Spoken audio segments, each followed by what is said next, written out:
श्री स्वामी समर्थ. जय जय स्वामी समर्थ. पुन्हा एकदा अगदी मनापासून तुम्हा सर्वांचं आपल्या या नवीन व्हिडिओमध्ये मी स्वागत करते.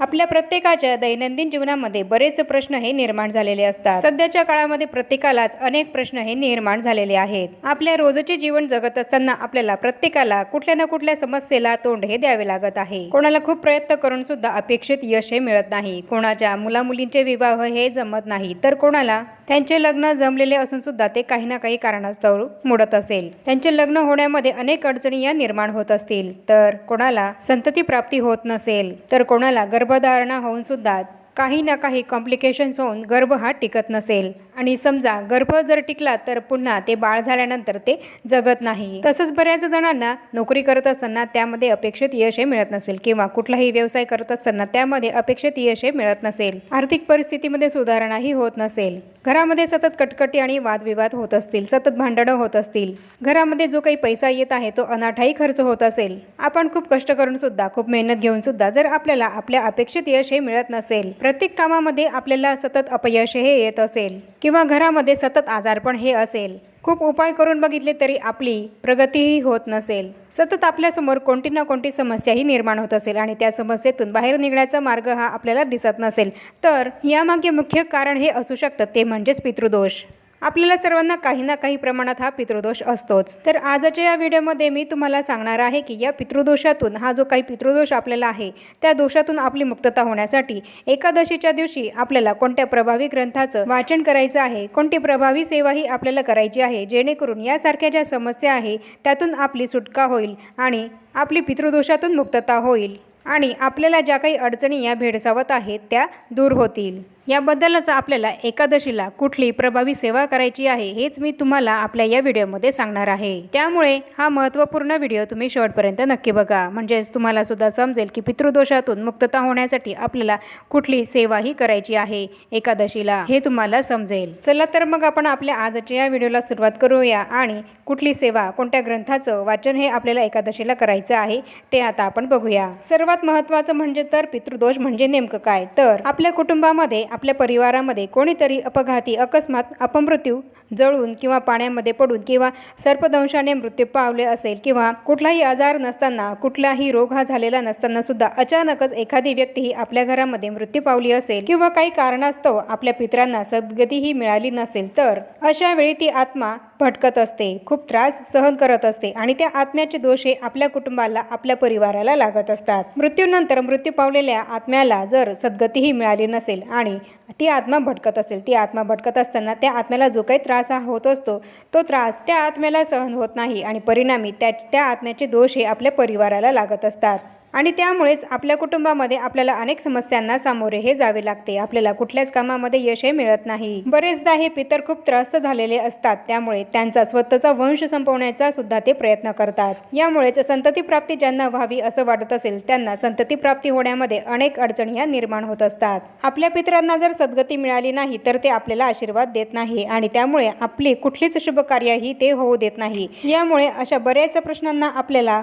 आपल्या कुटुंबातील लोकांना सामोरे हे जावे लागते, आणि या ज्या काही समस्या आपल्याला निर्माण होत असतात त्यामधून बाहेर निघण्याचा पितृदोषावरचा एक शेवटचा आणि महत्त्वाचा तसंच रामबाण उपाय आहे, तो म्हणजेच एकादशीच्या दिवशी संक्षिप्त सुलभ भागवत या ग्रंथाचे पारायण करणं होय. आता उद्या आहे षटतिला एकादशी. एकादशीला भगवान श्री विष्णूंची पूजाही केली जाते. एकादशी तिथी ही भगवान श्री हरिविष्णूंना समर्पित आहे, आणि एकादशीच्या तिथीला आपण जर पितृदोष आपला दूर व्हावा यासाठी भगवान श्री हरिविष्णूंची पूजा करून संक्षिप्त सुलभ भागवत या ग्रंथाचे जर पारायण केले तर आपल्या पिढ्यानपिढ्यांचा उद्धार हा होत असतो. त्याचप्रमाणे आपल्या पितरांना सुद्धा सद्गतीही मिळत असते, आणि तसंच आपल्या पितरांचा मोठा आशीर्वाद सुद्धा आपल्या कुटुंबातील प्रत्येक सदस्याला प्राप्त होत असतो. आणि संक्षिप्त सुलभ भागवत या ग्रंथाचे पारायण हे आपल्याला फक्त आणि फक्त एकादशीलाच करायचे असते. तुमच्या घराच्या आजूबाजूला जिथे कुठे दिंडोरी प्रणित श्री स्वामी समर्थ महाराजांचं केंद्र असेल तर तिथे तुम्हाला हा ग्रंथ, हे जे काही पुस्तक आहे ते मिळेल. तर केंद्रामध्ये जाऊन तुम्हाला हे पुस्तक, हा ग्रंथ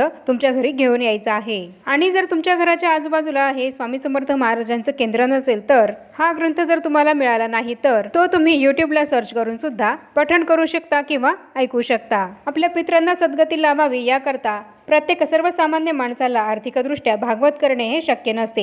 अशा वेळी प्रत्यक्ष परब्रह्म भगवान श्री स्वामी समर्थ महाराज स्वरूप परमपूज्य गुरु माऊलींनी आपल्या सर्वांच्या हितासाठी संक्षिप्त भागवत आपल्या हातामध्ये दिले आहे. आणि हे संक्षिप्त भागवत वाचणाऱ्याला अगदी तेच पुण्य मिळत असतं जे भागवत वाचण्याने मिळत असतं. परमपूज्य गुरु माऊलींनी या पूर्ण भागवताचे संक्षिप्त भागवत हे केले आहे, जेणेकरून वेळेअभावी आपल्याला हे संक्षिप्त सुलभ भागवत वाचून तेच पुण्य मिळेल जे आपल्याला पूर्ण भागवत वाचून मिळेल. या संक्षिप्त श्रीमद सुलभ भागवतामध्ये एकूण 700 श्लोक आहेत आणि हे संपूर्ण पुस्तक वाचायला, हा संपूर्ण ग्रंथ वाचायला आपल्याला 1.5 ते 2 तासे लागत असतात. त्यामुळे दिवसातून 2 तास वेळ काढून हे पुस्तक, हा जो ग्रंथ आहे, आपल्याला सर्वांना एकादशीच्या तिथीला जरूर पठण करायचा आहे, जेणेकरून आपल्याला पितृदोषामुळे ज्या काही समस्या निर्माण होत आहेत त्या आपल्या दूर होतील आणि आपल्या पितरांना सद्गती मिळेल आणि आपल्या किंवा आपल्या मुलांच्या आयुष्यामध्ये ज्या काही अडचणी येत आहेत त्या दूर होतील. आपली आणि आपल्या मुलांची प्रगती होईल. आणि हा जो ग्रंथ आहे, या ग्रंथाचे पठण कोणीही करू शकतं. स्त्री किंवा पुरुष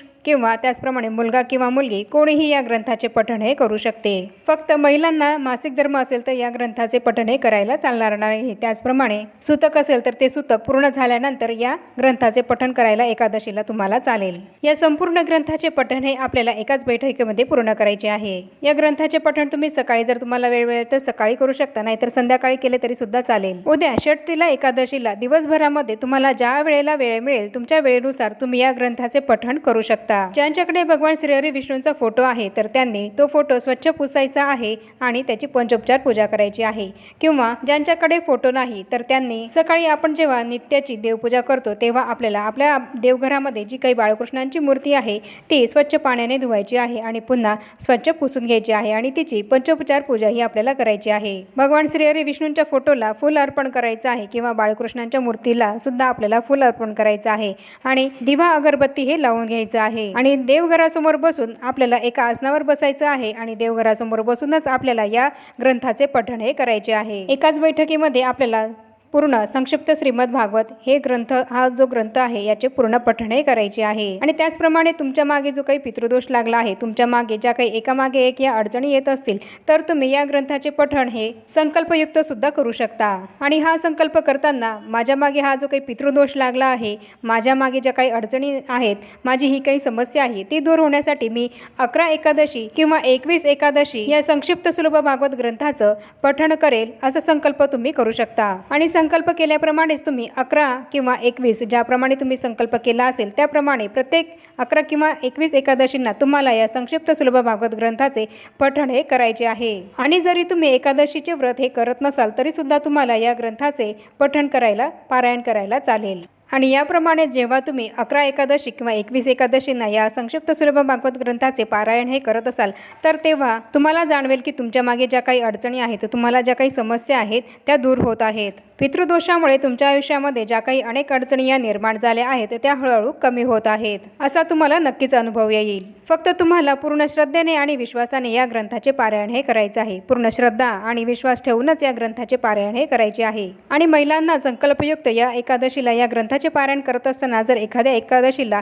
मासिक धर्म आला तर ती एकादशी सोडून द्यायची आहे आणि त्याच्या पुढच्या एकादशीला आपल्याला या ग्रंथाचे पारायण हे करायचे आहे. आणि जर समजा एखाद्या एकादशीला तुम्हाला बाहेर गावाला जावं लागत असेल तर तिथे सुद्धा तुम्ही ही सेवा केली तरी सुद्धा चालेल. पण फक्त या ग्रंथाचे पारायण करत असताना एकादशीच्या दिवशी आपल्याला मांसाहार हा करायचा नाहीये. त्याचप्रमाणे आपल्याला या ग्रंथाचे पारायण करत असतानाच एकादशीच्या तिथीला, एकादशीच्या दिवशी आपल्याला विष्णू सहस्त्रनाम स्तोत्र हे सुद्धा जरूर पठण करायचं आहे. आणि त्याचप्रमाणे विष्णू सहस्त्रनाम स्तोत्राचे पठण केल्यानंतर आपल्याला श्री सूक्ताचं सुद्धा पठण हे जरूर करायचं आहे. संक्षिप्त सुलभ भागवत या ग्रंथामध्ये स्त्रियांचे, महिलांचे, सासरचे आणि माहेरचे जे काही पितृदोष असतात ते पितृदोष दूर करण्याची शक्ती आहे. महिलांनी जर या संक्षिप्त सुलभ भागवत ग्रंथाचे एकादशीच्या दिवशी पारायण केले तर त्यांना माहेरचे आणि सासरचे जे काही पितृदोष असतात ते दूर होत असतात. मग तो पितृदोष कितीही कठोर असो किंवा कितीही कडक असो तो दूर होत असतो. तर याप्रमाणे संक्षिप्त सुलभ भागवत या ग्रंथामध्ये आपल्या मागे जे काही पितृदोष लागले आहेत ते दूर करण्याची शक्ती आहे, ते दूर करण्याची ताकद आहे. फक्त आता आपल्याला पूर्ण श्रद्धेने आणि भक्तिभावाने आणि विश्वासाने या ग्रंथाचे पारायण हे करायचे आहे। तर याप्रमाणे मी तुम्हाला आजच्या या व्हिडिओमध्ये संपूर्ण माहिती दिली आहे की एकादशीच्या तिथीला आपल्याला कोणत्या ग्रंथाचे पठण हे करायचे आहे आणि कोणत्या प्रभावी सेवा या करायच्या आहेत, याबद्दल संपूर्ण माहिती मी तुम्हाला या व्हिडिओमध्ये दिली आहे। आणि आता या छोट्याशा माहिती सोबत आपण आपला आजचा व्हिडिओ इथेच थांबूया। चॅनलवर जर पहिल्यांदाच आला असाल तर चॅनलला जरूर सबस्क्राईब करा आणि या व्हिडिओला जास्तीत जास्त शेअर सुद्धा करा, म्हणजेच ही माहिती इतरांना सुद्धा मिळेल आणि त्याचा फायदा, त्याचा उपयोग इतरांना सुद्धा होईल। आणि भेटूया पुन्हा अशाच नवीन एका माहितीपूर्ण आणि महत्त्वपूर्ण व्हिडिओ सोबत। तोपर्यंत सर्वांना श्री स्वामी समर्थ।